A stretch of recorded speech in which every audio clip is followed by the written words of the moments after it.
Ma, No. sakit pa rin pakiramdam mo?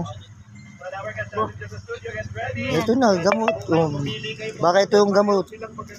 Gamot saan yan? Sa sikmura? Sa sigmura mo, lagay mo dyan. Ganun-ganun mo. Baka gumaling-galing ka na. Ngayon na. Ang mahal ng ang gamot sa sikmura. Baka magaling ka na yan. Ang dali lang.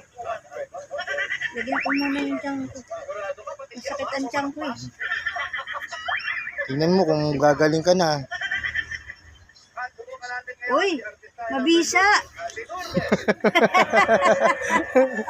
Magaling na. Magaling ka na, ma. Pwede na akong maglambada. Mag-shopping ka na doon. Sige na. Very good.